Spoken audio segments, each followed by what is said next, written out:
Assalamualaikum warahmatullahi wabarakatuh. Apa kabar kakak-kakak semua hari ini? Semoga kita selalu sehat dan dalam lindungan Allah Subhanahu wa Ta'ala. Sebelum kita memulai pembelajaran kita hari ini, mari sama-sama membaca basmalah. Bismillahirrahmanirrahim. Minggu ini kita akan belajar tentang hati tentram dengan berperilaku terpuji. Meskipun kakak belajar dari rumah, kakak harus tetap semangat. Belajar dari rumah, semangat, semangat, semangat. Hati tentram dengan berperilaku terpuji. Adapun perilaku pertama yang akan kita pelajari yaitu ikhlas. Kakak, apa itu ikhlas? Ya, ikhlas artinya tulus dari hati. Ikhlas juga bisa diartikan niat yang benar dalam melakukan segala sesuatu. Setiap amal kebaikan harus ikhlas karena Allah. Hanya amal yang ikhlas akan diterima Allah dan mendapatkan pahala dari Allah Subhanahu wa Ta'ala. Setiap muslim diperintahkan untuk melakukan segala sesuatu dengan ikhlas. Perintah berperilaku ikhlas terdapat dalam firman Allah Subhanahu wa Ta'ala berikut ini. Yuk, kakak ikutin bacaan Bunda ya di rumah. Bismillahirrahmanirrahim.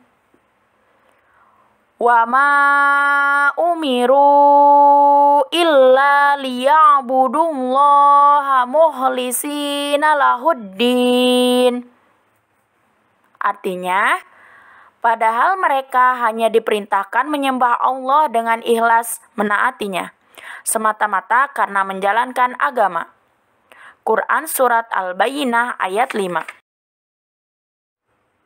Ikhlas merupakan sifat mulia yang ada dalam hati. Ikhlas mudah diucapkan tetapi sulit untuk dipraktikkan. Anak yang beramal ikhlas disebut dengan mukhlis. Nah, berikut ini beberapa ciri anak yang beramal dengan ikhlas. Yang pertama, beramal dengan sungguh-sungguh, baik dalam keadaan sendiri maupun bersama orang lain. Contohnya, ketika kita bermain, kita tidak membeda-bedakan teman. Kita bisa bermain dengan siapa saja. Kemudian, tidak mengharap pujian dari orang lain. Kemudian, tidak terpengaruh pujian orang lain. Kemudian, tidak pernah mengharap imbalan atau pamrih atas sesuatu yang dilakukan. Kemudian, tidak pernah mengingat-ingat kebaikan yang sudah dilakukan. Menerapkan perilaku ikhlas dalam kehidupan sehari-hari. Perilaku ikhlas harus diterapkan dalam hidup sehari-hari. Dalam beribadah, bekerja, atau belajar, setiap muslim harus ikhlas karena Allah Subhanahu wa Ta'ala semata. Nah, berikut ini beberapa contoh penerapan perilaku ikhlas dalam kehidupan sehari-hari. Yang pertama, menemani adik ketika ibu sedang sibuk. Nah, jadi kalau bunda-bunda kakak di rumah lagi sibuk dan kakak punya adik kecil, kakak harus menemaninya, mengajaknya bermain. Nah, kemudian membantu teman dengan ikhlas tanpa mengharap imbalan. Nah, jika teman kita mengalami kesulitan, kita harus membantunya tanpa mengharapkan imbalan apapun. Kita harus membantunya dengan ikhlas. Contoh selanjutnya yaitu membersihkan papan tulis dengan ikhlas, tidak mengharap pujian guru dan teman. Selain papan tulis, jika di kelas kita melihat kelas kotor, sampah berserakan, alangkah lebih baiknya kita membersihkannya. Membuang sampah ke tong sampah, menghapus papan tulis. Kita harus melakukan itu semua dengan ikhlas, tanpa mengharap pujian guru dan teman. Kemudian, contoh selanjutnya yaitu kita juga harus belajar dengan sungguh-sungguh, dengan ikhlas agar mendapat ilmu yang bermanfaat. Kemudian, Perilaku selanjutnya yaitu mohon pertolongan. Mohon pertolongan dalam bahasa Arab disebut isti'anah. Mohon pertolongan artinya meminta bantuan agar dapat melakukan sesuatu atau dapat keluar dari kesusahan atau kesulitan. Mohon pertolongan banyak macamnya, di antaranya sebagai berikut. Yang pertama, mohon pertolongan agar dimudahkan dalam melakukan sesuatu. Kemudian, mohon pertolongan agar terlepas dari kesulitan yang menghimpit. Yang ketiga, mohon pertolongan agar terhindar dari bahaya. Dan yang terakhir, mohon pertolongan agar sembuh dari penyakit. Kita memohon pertolongan hanya kepada Allah Subhanahu wa Ta'ala. Allah Subhanahu wa Ta'ala melarang setiap hambanya meminta pertolongan selain kepadanya. Berikut ini firman Allah Subhanahu wa Ta'ala tentang memohon pertolongan hanya kepada Allah Subhanahu wa Ta'ala. Kakak ikutin bacaan Bunda ya Kak di rumah. Bismillahirrahmanirrahim. Iyyaka na'budu wa iyyaka nasta'in.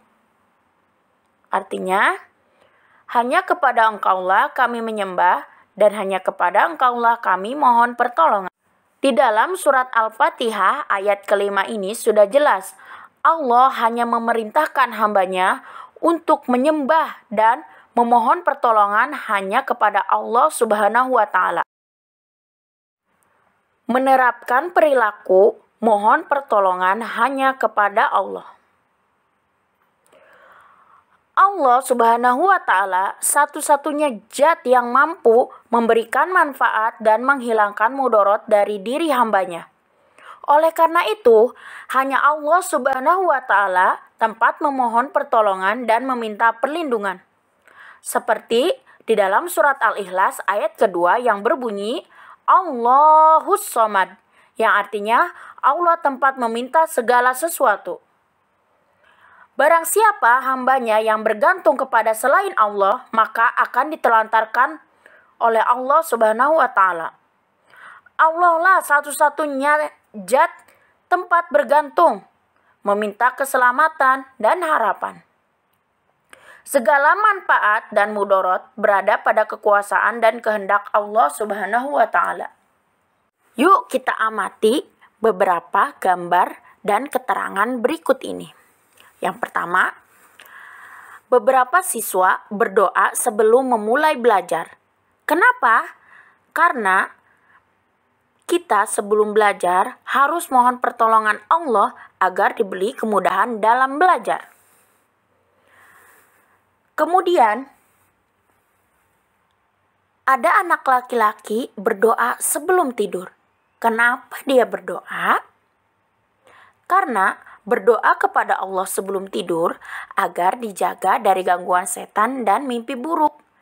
Nah, kakak juga sebelum tidur jangan lupa berdoa ya, agar tidurnya nyenyak dan tidak mendapatkan gangguan setan dan mimpi buruk. Kemudian, sebelum kita makan, kita juga harus berdoa kepada Allah Subhanahu wa Ta'ala agar diberi keberkahan dan makanan itu menyehatkan tubuh kita.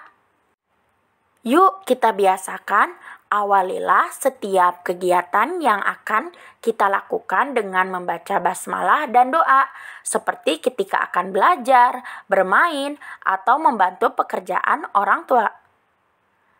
Jangan lupa ya Kak, selalu mohon pertolongan kepada Allah Subhanahu wa Ta'ala. Karena hanya kepadanya lah kita memohon pertolongan dan kita berlindung. Latihan yuk Kak. Tugas hari ini yaitu kerjakan soal-soal latihan dengan mandiri pada halaman 108 sampai 109. Bagian A, B, C, dan D-nya saja ya Kak. Kemudian, Kirimkan jawabannya dengan bentuk foto ke Google Classroom. Batas terakhir pengumpulan yaitu jam 9 malam. Terima kasih. Belajar dari rumah, semangat, semangat, semangat! Mari kita tutup pembelajaran kita pada hari ini dengan sama-sama membaca hamdalah. Alhamdulillah. Terima kasih. Semangat ya, Kak. Wassalamualaikum warahmatullahi wabarakatuh.